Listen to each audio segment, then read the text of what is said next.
Hi there, and welcome to A&P with Dr. O.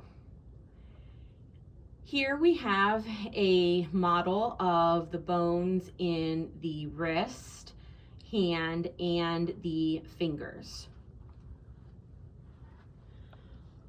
We'll start down here with this collection of bones here. This collection of bones are known as the carpals.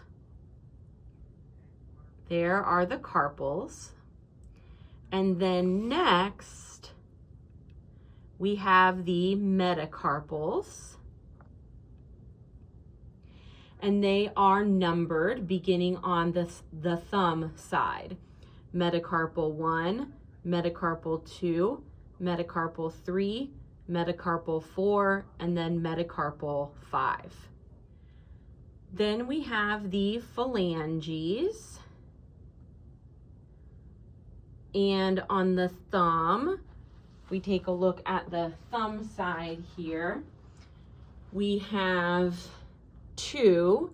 We've got a proximal and a distal bone. Proximal is closest to the metacarpal. Distal is farther away. Proximal, distal. Our others would have three. Proximal, middle, and distal. Proximal, middle, and distal.